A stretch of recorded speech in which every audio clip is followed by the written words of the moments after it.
Quick trigger warning, some topics in this video are sensitive. You have been warned. Good morning, lovelies. Today we are doing the second part of urban legends from each state. We will be starting off with Hawaii and going from there. This first story is called The Green Lady of Wahiawa. I'm sorry if I'm pronouncing that wrong. Wahiawa. But this is for Hawaii. So in 1957, local news reported that 6 or more children from Wahiawa Elementary School saw this green lady wandering about. After that, a search party was sent out. They combed through the area, but they were not able to find anything. She is said to be a mother that had lost her child, and she goes looking in the garden for her child. She is said to be covered in scaly green skin, wearing seaweed, and having duck feet. She is also covered in moss and has sharp teeth. She is known to haunt Wahiawa Botanical Garden Gulch the most, but some people will say they see her in other gardens. There are 2 supernatural beings that are kind of associated with Wahiawa, the Green Lady of Wahiawa, and I might be saying this wrong, but Alright, this is the person editing, so I did a little bit of research, and I believe the word she's trying to say is either mu wahine or mo wahine. I'm not exactly sure how to say the first part, but yeah. Named Leleua. And It's either Kam or Kamoi. I definitely said those wrong. I will have my best friend put up the spelling so that you can see how it's spelled, because I definitely said that wrong and I am sorry. Wahine is said to take a young male soldier's life, and that young male soldier is usually discovered at the bottom of Lake Wilson with all their belongings and everything. So like, it's not like a robbery. They just like find their body with all their belongings on them every few years, apparently. So that is the Green Lady of Wahiawa. I couldn't find too much on it, but that is the information that I could find. This is for Idaho, and it is the story of the Owaihi. Dwarfs of the Mountains. So this originated from the Bannock and Shoshone legends, and this is a race of like cannibalistic dwarfs that lived in the area, and apparently there were like multiple different groups of cannibalistic dwarfs that were called different things, but these ones are called Nanimbe. This is the word Nanimbe. I might also be I'm just saying words wrong in this video, okay? We're just gonna say that. So these cannibalistic dwarfs are about like 2 feet tall. Apparently they can carry like elk or deer, like a dead deer. So they're pretty strong, even though they're like 2 feet tall. And it is said that the males just run around naked while the females wear like the hive skins, I think that's what it's called, of different animals. So interesting, I guess. Okay, this part I thought was kind of like crazy, but like it makes it interesting. Apparently they would go to native campgrounds, eat the babies, like kill and eat a baby from the tribe, and then they would cry like the baby until the mother or like father came to calm down their baby, and then they would eat them as well. These dwarfs are evil. Definitely don't want them near you. Since they had like a small stature and everything, they could also sneak into groups of children of these native tribes, and then they would act like the children and take them away and kill and eat them. They also, since they are small, are targets for eagles apparently, so they get like swooped up and eaten by eagles, which isn't fun, but you know, they're also cannibal dwarfs, so you know. They also have cousins that are similar of dwarfs called Pohana, I think is how you pronounce it. They love to sing and they also eat people. I was mistaken earlier because they do not eat males. None of these dwarfs eat adult males apparently. Like they'll eat child males, but they won't eat adult males. So they wouldn't eat like a father that came to their like crying baby. They would only eat the mother, which I think is kind of funny. So you know, adult males are safe in this situation, but everyone else is fucked. Okay, so this is editing Ash, and my editor got super busy, so I'm taking over editing, and so it might be a little different in editing, and the audio for the background might be different, so I'm sorry about that, but yeah, it's still good. All right, next up is Illinois with Coal Hollow Road Monster, aka Kahoma? It is a like 8-9 foot tall, like ape-like creature that's like white and gray, kind of like a yeti almost. It also has long ears and kind of has a resemblance to like a caveman or like Bigfoot. And apparently he smells awful, like rotted eggs and wet dog is what it said. So, and both of those are not very good, and both of that together is just very nasty, humbug. Oh, I love him. Okay, the story behind this definitely makes it seem like it is a made-up creature, but these are urban legends. They're not proved to be true, they're not proved to be false, but people speculate. In May of 1982, this guy named Randall Emmert, he reported to the news that he saw this creature near Hollow Road, or Coal Hollow Road. That's where the Coal Hollow Road creature or monster name came from, was the road itself. So he said that he saw it and he reported it to the local news, or he reported it to the local radio show. Just cut it out. Okay.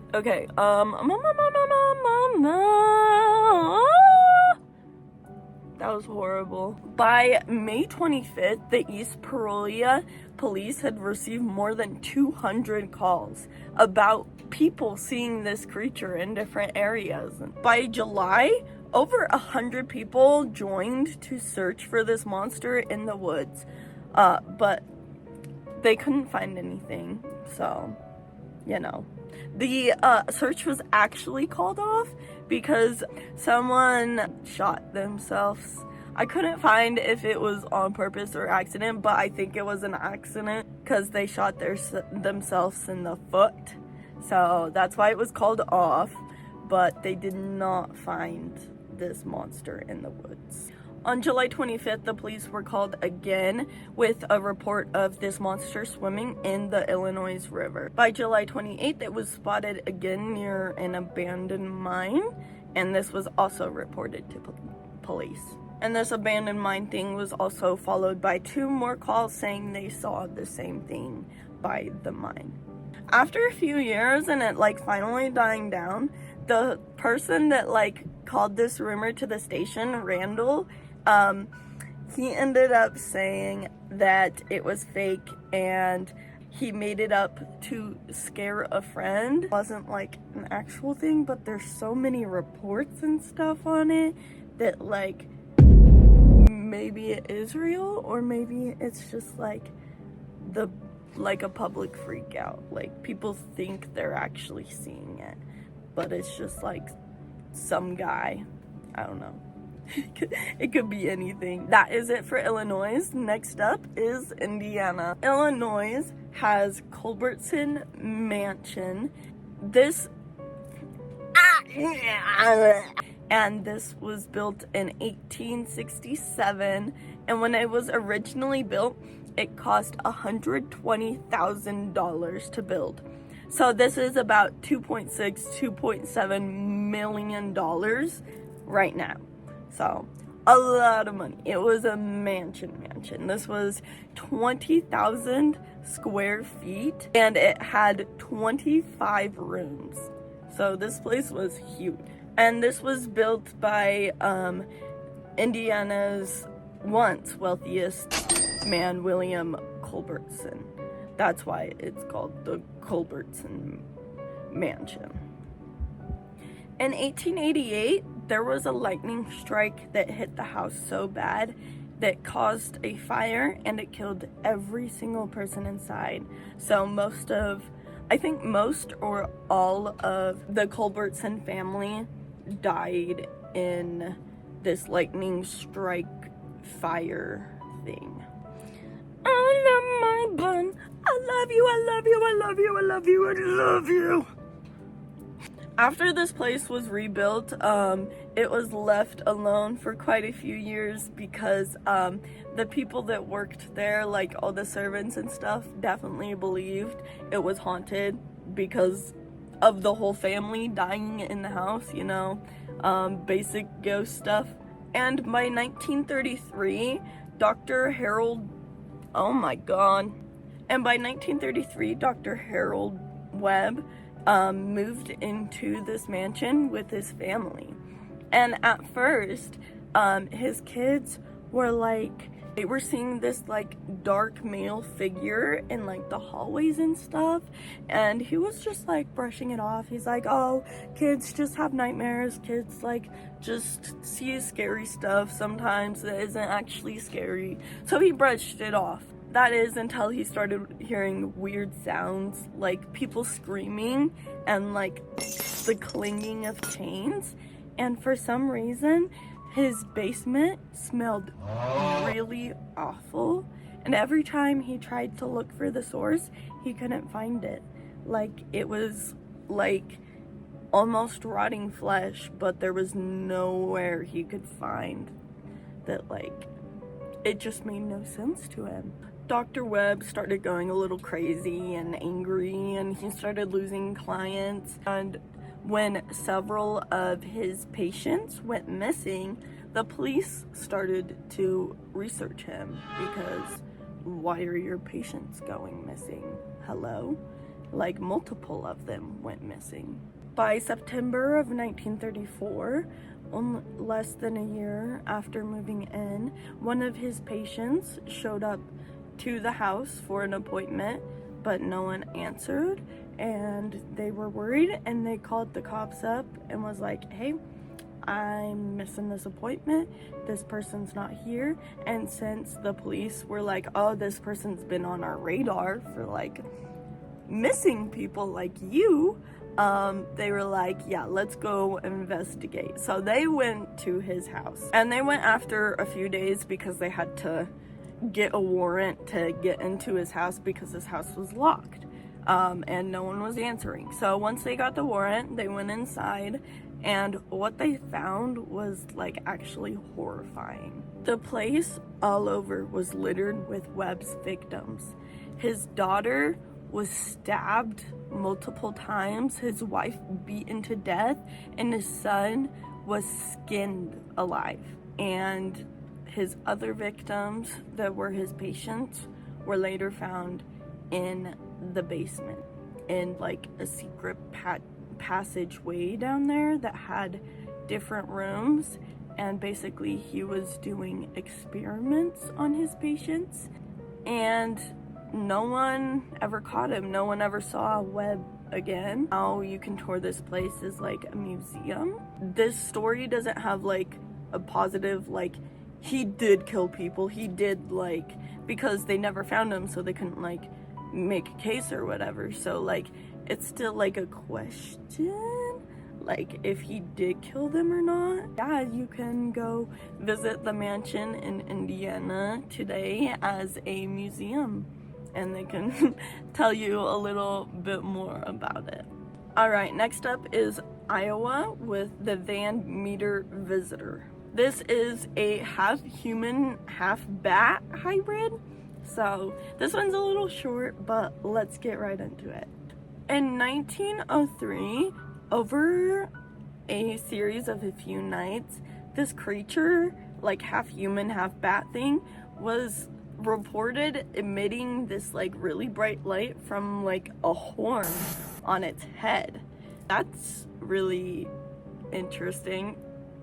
Apparently it was seen flying at very high speeds and it would swoop down and like scare people, but there's been like no reported deaths or anything from it. It just scares people, I guess. Some people said they attempted to even shoot it down, and locals started spreading a rumor that this creature, like they dug too deep in like some like cave or like mountain somewhere. That's what like released this creature onto Iowa. So that's like a rumor that started spreading around because of this. The most recent sighting of this creature was in 2020 in Boone, Idaho. There's not too much else I could find on it. A lot of people definitely speculate if it even happened or not, or if people are just seeing like a big bird or something in the sky. People are people. Next up is Kansas with the Hamburger Man. This is like a half ghost, half monster kind of guy. Woo! Woo! This creature is said to have worn like torn clothes and also this apron that's like covered in blood, and sometimes you can even see him wearing a hood. Oh, my legs are falling asleep. I love my bun though. Look at him. Look at my bun. He doesn't really move a lot. A lot of people report him just like being like he was standing completely still, and other people report him as like he was there 1 second and disappeared the next second, so he was just like gone. But apparently he doesn't really move much. The rumor is said that in his living life he was shunned because of the way he looked, and he was forced to live and build his house in Sandhills where he lived out his days. Now he is said to stalk and kill visitors that come to Sandhills because like that's his land, you know? That's his land. You can't come there. Any visitors that were unlucky enough to come to Sandhills would be turned into a hamburger, hence the Hamburger Man, and he would offer these human hamburgers to his next unsuspecting victim. Don't take hamburgers from strangers, kids. I don't know why you would. That's pretty it. Blah, blah, blah, blah. That's pretty much it for Kansas. He's just like a cannibal guy that eats people. Don't shun people from society, guys. It doesn't end up good. Let's get into number 17, which is Kentucky. This is the Waddy or Waddy werewolf. Ugh! This is like a werewolf human type thing that learned to walk like us. So it walks on 2 feet, and it would kill like calves and animals in the area. So this was a very like farm countryside story because it would kill their animals. But the crazy thing is, it would never eat the victims. The ears would be torn off, the tongues would be ripped out, things were torn apart, but nothing was ever eaten. It was just massacre, not hunger. So this creature wasn't killing for food, it was killing for sport. It was killing for fun. And whenever the animals were found, the fences weren't broken, the latches were still on, any keys or locks or anything were like tight, so people were confused. And after a bit, people started walking around with firearms and flashlights because they were scared of seeing this creature, which, understandable. Oh, hi, Bun. Come, my child. Oh. One time when it rained, they found these footprints, that were like dog footprints, but they were like way too big to be any sort of animal.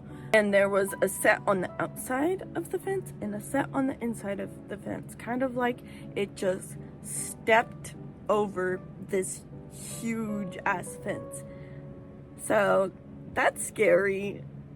I don't want to be caught near that. Is this scary? Brother, put me down.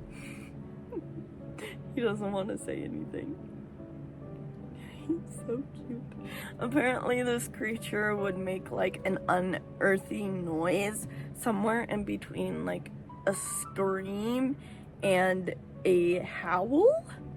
And every time it was heard, some people said they heard in this weird offset voice say their name. If you have any animals in Kentucky, be careful of the weighty werewolf. Dang, guys, this is going by so quickly. We only have 3 more left in the second episode. Okay, number 18 is Louisiana with the Grunch. Sounds like the Grinch. The Grunch is a road monster similar to the Chupacabra. It's actually like part of the Chupacabra family apparently. And it is green with spikes on the back, which kind of makes sense with the Grunch. It also has like a long tail with like a wolf-like body, and it has very long claws. And it has sharp teeth and very small beady eyes, which I think makes it look a little creepier. In New Orleans in 1803 is when it is said the first sighting of the Grinch had come to be. There's this old voodoo hoodoo story that says that this girl named Marie Laveau castrated the devil baby when he was born to stop him from like reproducing and creating more evil. As soon as Marie cut off the balls, they turned into the Grunches, like a male and female Grunch, and they killed Marie. So I'm sorry, Marie, but that wasn't a good idea, I don't think. I don't know much about voodoo stuff. They're said to have very human-like skills, but they can howl like a wolf, scream like a banshee, and bellow like an ape. And apparently today all of our creatures are stanky because this one also has a horrible smell to it. So don't go near the Grunches if you have a strong nose. Some people say that their eyes even glow, and others say that they even have wings. So it kind of just depends on like the version. And the Grunch is known to like drain animals and humans of their blood. So it doesn't actually eat and like kill and eat people and animals. It just like drains all your blood out of you. So basically still kills you, but in a draining blood way. So kind of like a vampire. That is the Louisiana Grunch. Alright, for Maine, we have the Ghost of Wood Island. In Saco Bay in 1839, there was a lighthouse that was built, and alongside of it, a few like properties nearby. This story takes place on June 1st of 1896. At the time, Howard Hobbs and William Moses were friends, and they had lived together on this property by the lighthouse. This night they returned home super intoxicated, and the owner of the place, Frederick W. Milliken, he was like, hey, I need to speak to Hobbs for a bit because, like, why are you coming home and making a ruckus on my property, you know? And so when Hobbs returned all intoxicated, he had a rifle in hand to talk to Frederick. Yeah, don't talk to your landowner with a gun, guys. Not a good idea. He then told Milliken to check if it was unloaded, and he shot him in the chest.